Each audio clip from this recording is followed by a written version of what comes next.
Os Escolhidos, capítulo 67. Espiritismo, Antigo e Moderno. O registro bíblico sobre a visita de Saul à mulher de Endor confunde muitos estudantes da Bíblia. Alguns se posicionam dizendo que Samuel realmente esteve lá. A Bíblia apresenta muitas provas para concluir o contrário. Se Samuel estivesse no céu, ele teria que ter sido chamado de lá, ou por Deus ou por Satanás. Ninguém pode acreditar, nem sequer por um momento, que Satanás tenha poder para chamar um profeta do céu para honrar os rituais de magia de uma feiticeira. Também não é possível concluir que Deus tenha enviado Samuel para a caverna da feiticeira, pois o Senhor já havia se recusado a falar com Saul por meio de sonhos, de Urim ou dos profetas. A própria mensagem revela sua origem. Seu propósito não era levar Saul ao arrependimento, mas induzi-lo à destruição. Essa não é a obra de Deus, mas de Satanás. Além disso, a Bíblia aponta para a decisão de Saul de consultar a feiticeira como uma das razões de ele ter sido rejeitado por Deus. Saul morreu dessa forma porque foi infiel ao Senhor. Não foi obediente à palavra do Senhor e chegou a consultar uma médium em busca de orientação, mas em vez de consultar o Senhor.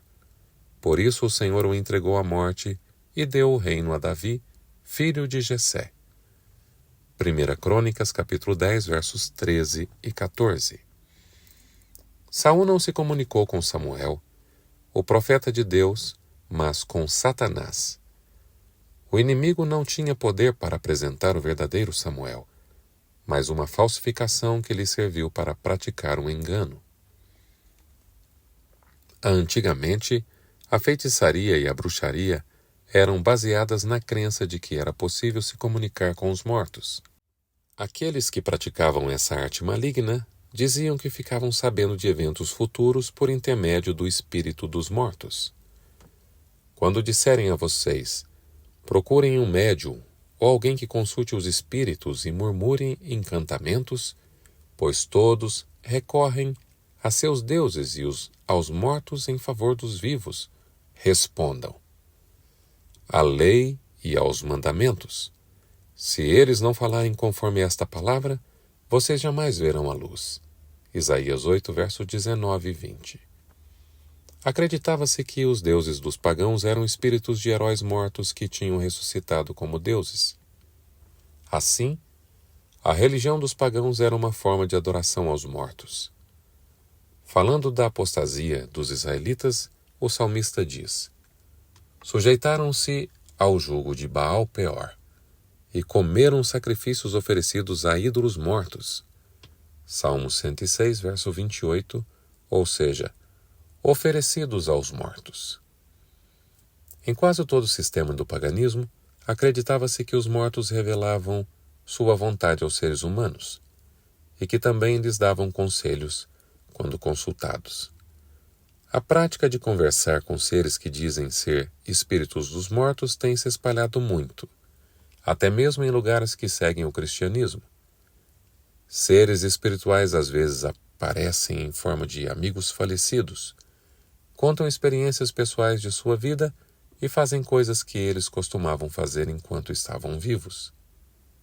Dessa maneira, levam as pessoas a acreditar que seus amigos falecidos são anjos. Para muitos, a palavra deles tem maior valor do que a palavra de Deus. Muitos consideram o espiritismo como uma brincadeira e seus fenômenos como truques. É verdade que muitas vezes truques têm passado como verdade, mas também existem evidências impressionantes do poder sobrenatural. Muitos que hoje rejeitam o espiritismo como uma forma de enganação humana serão levados a aceitá-lo quando se depararem com manifestações que não se conseguem explicar. Tanto o espiritismo moderno quanto a antiga bruxaria têm como base fundamental a comunicação com os mortos. Eles se baseiam na primeira mentira que Satanás usou para enganar Eva no Éden. Certamente não morrerão.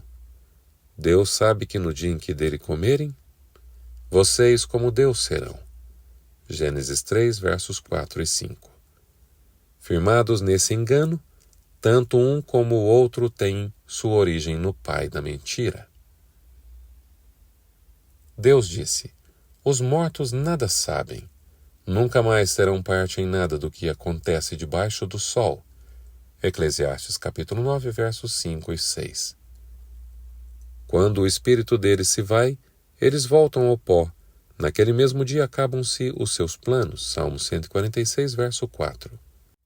O Senhor falou a Israel: voltarei o meu rosto contra quem consulta espíritos e contra quem procurar médiuns para segui-los, prostituindo-se com eles. Eu o eliminarei do meio do seu povo. Levíticos 20, verso 6. Os espíritos familiares não eram espíritos dos mortos, mas de anjos maus, os mensageiros de Satanás. O salmista, falando de Israel, disse que eles sacrificaram seus filhos e suas filhas aos demônios. Salmo 106, verso 37. E no próximo verso, ele explica que eles os sacrificaram aos ídolos de Canaã. Salmo 106, verso 38. No suposto culto aos mortos, estavam, na verdade, adorando demônios. Revelada a identidade do Espiritismo. O Espiritismo moderno é um renascimento da bruxaria e da adoração aos demônios que Deus condenou há muito tempo.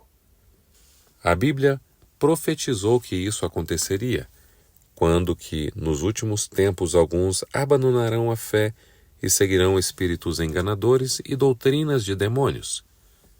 1 Timóteo 4, verso 1. Nos últimos dias aparecerão falsos instrutores. 2 Pedro 2, versos 1 e 2. Mestres espíritas se recusam a admitir que Cristo é o Filho de Deus. O amado João fala sobre esses mestres. Quem é o mentiroso, senão aquele que nega que Jesus é o Cristo? Este é o anticristo, aquele que nega o Pai e o Filho. Todo que nega o Filho também não tem o Pai. 1 João 2, versos 22 e 23. Negando a Cristo, o Espiritismo nega também o Pai. E a Bíblia declara que essa é a manifestação do anticristo. O Espiritismo encanta e atrai as multidões por causa de seu suposto poder de revelar o futuro. Deus nos revelou em sua palavra todos os grandes eventos do futuro que precisamos saber. Satanás quer abalar nossa confiança em Deus e instigar-nos a buscar um conhecimento que Deus sabiamente não nos apresentou.